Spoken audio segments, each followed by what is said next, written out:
আওয়ামী লীগের নেতৃত্ব থাকাও শেখ পরিবারের সরাইতে পারবে না।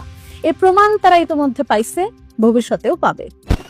আওয়ামী লীগ ধ্বংসস্তূপ থেকে বারবার মাথা উঁচা করে উঠা দাঁড়াইছে, আর আওয়ামী লীগের মাথা উঁচা থাকলে বাংলাদেশের মাথা উঁচা থাকে। কারণ আওয়ামী লীগ, বঙ্গবন্ধু, বাংলাদেশ তুমি একটারে আরেকটা থেকে আলাদা করতে পারবা না।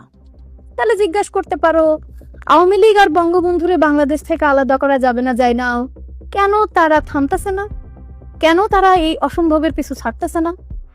এই কথার জবাব তুমি জানো, আমিও জানি। লড়াই সবসময় জেতার জন্য হয় না, কিছু লড়াই হয় প্রতিপক্ষরে নিজের লেভেলে নামায় আনার জন্য। শত চেষ্টা কইরাও আমি যখন তোমার সমান হইতে পারবো না, তখন কি করব? তোমারে ছোট করার চেষ্টা করব, কারণ তোমারে ছোট করতে পারলেই আমি তোমার সমান হয়ে যাব। বঙ্গবন্ধুর শত্রুরাও এই টেকনিকটাই অ্যাপ্লাই করে, কিন্তু বারবার ব্যর্থ হওয়ার পরও তারা হারায় যায় না, কারণ পুঁটি মাছ জিয়ায় রাখার জন্য বেশি পানির দরকার হয় না। বাইরের শক্তিগুলো এদেরকে অল্প পানিতেই জিয়ায় রাখে। এখন আসো তোমাদের বলি, বাইরের শক্তি আসলে কারা?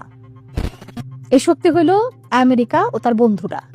বঙ্গবন্ধু এবং তার পরিবার হইল আমেরিকার জন্য বাতের ব্যথার মতো, ক্ষণে ক্ষণে টান দেয়। নারী ও শিশু সহ বঙ্গবন্ধু পরিবারের 16 জনকে হত্যা করেও আমেরিকা সেই ব্যথা থেকে মুক্তি পায় নাই। যদিও শক্তির বিচারে দুই পক্ষের মধ্যে আকাশ পাতাল ব্যবধান, তবুও স্বার্থের লড়াই চলতেছে একেবারে শেয়ানে শেয়ান। সেই লড়াই আওয়ামী লীগ কতটা দেমাগের সাথে লড়তেছিল সেটা তোমরা নিশ্চয়ই বুঝতে পারছো আমেরিকার সঙ্গে ইউনুস সরকারের চুক্তির বহর দেখা। ক্ষমতায় থাকাকালে জানের উপরে হুমকি থাকার পরও শেখ হাসিনা এসব চুক্তির কোনোটাই তোয়াক্কা করে নাই, বরং আমেরিকার চোখে চোখ রেখা পদ্মা সেতু বানাইছে, সেন্ট মার্টিন দ্বীপ রক্ষা করছে, টানা 16 বছর আমেরিকারই তৈরি এক অদৃশ্য দানবকে দমায় রাখছে। আর সেজন্যই আমেরিকার একমাত্র টার্গেট হইল আওয়ামী লীগ, বলা ভালো আওয়ামী লীগে বঙ্গবন্ধু পরিবারের নেতৃত্ব। অনেকে -2 নামক একটা ফর্মুলার কথা বলে আমেরিকা নাকি আওয়ামী লীগের শেখ পরিবার মুক্ত আর বিএনপির জিয়া পরিবার মুক্ত করতে চায়। আরে ভাই, এই সিনারিওতে বিএনপির জায়গাটা কোথায়? মাথা না থাকলে যেমন মাথা ব্যথা থাকে না, তেমনি আওয়ামী লীগ না থাকলে বিএনপিও থাকবে না। তাই আমেরিকার নজর হইল বটবৃক্ষের দিকে, বটবৃক্ষের গায়ে জন্ম নেওয়া পর গাছার দিকে না। এই আমেরিকা হইল পৃথিবীর বুকে এমনই এক স্যাডিস্ট কান্ট্রি যার নিজের জীবনে কোনো শান্তি তো নাই, তাই অন্যের শান্তিও তার সহ্য হয় না। সারাক্ষণ তককে তককে থাকে, কার ঘরে একটু আগুন দেওয়া যায়, কার ঘরটা একটু লুট করা যায়। ইরাকের কাছে আমেরিকা তেল চাইছিল, ইরাক দেয় নাই। ফলাফল কি হইল? জনরুশকে গৃহযুদ্ধ বানাইয়া সাদ্দাম হোসেনকে হত্যা করা হইল। এখানে সাদ্দাম হোসেনের দোষগুণ কিন্তু বড় কথা না, বড় কথা হইল আমেরিকা কি চায় সেটা। একই ঘটনা ঘটছে লিবিয়ার সাথেও। মুয়াম্মার গাদ্দাফিরে একইভাবে গণ আন্দোলন ঘটায়া জনসম্মুখে নৃশংসভাবে হত্যা করা হইল, কারণ গাদ্দাফিও আমেরিকারে তেল দেয় নাই। আর কদিন আগে ভেনেজুয়েলার প্রেসিডেন্ট মাদুরোর সাথে কি ঘটছে সেটা তো তোমরা সবাই দেখছো। ডেল্টা ফোর্সের একটা ব্যয়বহুল অপারেশনের মাধ্যমে মাদুরো ও তার স্ত্রীকে কিডন্যাপ কইরা আমেরিকায় তুলে নিয়ে যাওয়া হয়েছে। আর 75-এ বাংলাদেশের সাথে কি হয়েছিল? আমেরিকা শেখের বেটার কাছে সেন্ট মার্টিন চাইছিল, শেখের বেটা দেয় নাই। বঙ্গোপসাগরে একটা ঘাঁটি চাইছিল, সেটাও দেয় নাই। দেয় তো নাই, উল্টা পুঁজিবাদের কাউন্টার হিসেবে নিয়ে আসলো বাকশাল। তো আমেরিকার এটা সইবে কেন? কিন্তু সমস্যা হইল, যেহেতু বাংলাদেশের আশেপাশে তাদের কোনো ঘাঁটি ছিল না, আবার ভারতের মতো একটা দেশের উপর দিয়ে উইরা এসা বঙ্গবন্ধুরে তুইলা নেয়া বা হত্যা করাও সম্ভব ছিল না, তাই সেনাবাহিনীর ভেতরে দ্বন্দ্ব তৈরি কইরা বাজারে ছাইরা দেওয়া হয় বঙ্গবন্ধু বিরোধী ন্যারেটিভ, হাত কইরা নেওয়া হয় পত্রিকাগুলারে।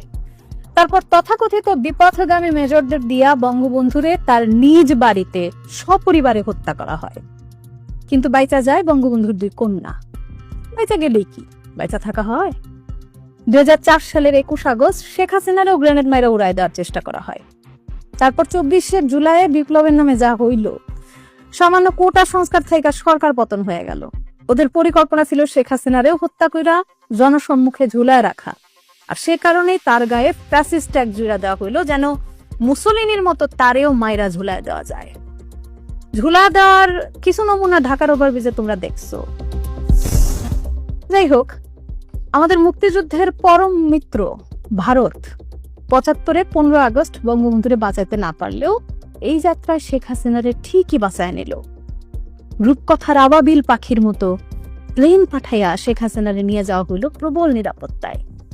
তোমরা কি একবারও ভাবছো এই দেশে মার্কিন সাম্রাজ্যবাদ বিরোধী এত এত বিপ্লবী থাকতে বঙ্গবন্ধু ও তার পরিবারই কেন বারবার আক্রান্ত হয়? কারণ শত্রুরা জানে বাংলাদেশের স্বার্থ রক্ষার রাজনীতি একমাত্র আওয়ামী লীগ ও বঙ্গবন্ধু পরিবারই করে। এক আওয়ামী লীগরে বারবার সর্বগুণ সম্পন্না দেবী দুর্গার ভূমিকায় অবতীর্ণ হইতে হয়। তারে যেমন সাম্রাজ্যবাদ বিরোধী লড়াইটা লড়তে হয়, তেমনি জনমত বিবেচনা কইরা মদিনা সনদের কথাও বলতে হয়। অবশ্য এর জন্য আওয়ামী লীগও কিন্তু কম দায়ী না। আওয়ামী লীগ কখনোই চায় নাই বাংলাদেশে আরেকটা জনপ্রিয় রাজনৈতিক দল বাইরে উঠুক যারা মুক্তিযুদ্ধের স্বপ্ন ধারণ করবে। যা হোক, এই আলাপ আরেকদিন করবো না, আজ কথা বেশি না বাড়াই। পুরা জুলাই মাস জুড়ে তোমরা বুঝো নাই যে এটা সরকার পতনের আন্দোলন। শেখ হাসিনার পর কে দেশের ভার নেবে এটাও তোমরা ভাবো নাই। আমেরিকা কিন্তু এটা 20 বছর আগে ভাইবা রাখছিল। চিন্তা করে দেখো তো, 2006 সালে সাদ্দাম হোসেনরে হত্যা করা হইল, আবার একই বছর মোহাম্মদ ইউনূসও নোবেল পাইল। সে কি এমন করছে যে দুনিয়ার সব মিডিয়া তারে এত এক্সপোজার দিল? 24-এর 5 আগস্ট সরকার পতনের পর যখন কেউ জানে না দেশটার কি হবে, তখনই আমেরিকা দিল চেকমেট কইরা। ইউনূস সাহেব উইরাইশা সিন্দাবাদের ভূতের মতন আমাদের ঘাড়ে জুইরা বসলো, যেমন ইরাকে জুইরা বসছিল আইএস। গত 16 বছর ধরে যেসব নিষিদ্ধ জঙ্গি জিহাদিদের আটক করা হয়েছিল তারা ছাড়া পাইল। তার মধ্যে 2005 সালে 63 জেলায় সিরিজ বোমা হামলার কারিগর জেএমবি সদস্যরাও ছিল। জামাতের নেতৃত্বে মৌলবাদী গোষ্ঠী এখন ক্ষমতার কলকাঠি নাড়তেছে, অথচ তোমরা ভাবছিলা নতুন প্রজন্ম আইসা দেশ শুদ্ধ করে ফেলাইব।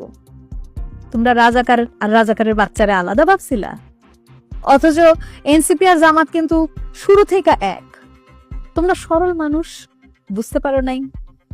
বাংলাদেশ আমেরিকার কুটচালের শিকার আর আক্রমণের টার্গেট হলো আওয়ামী লীগ, এটা যেমন সত্য, সাথে এইটাও সত্য যে এর আগে আমেরিকা যতবার বাংলাদেশকে ধ্বংস করতে চাইছিল সফল হতে পারে নাই।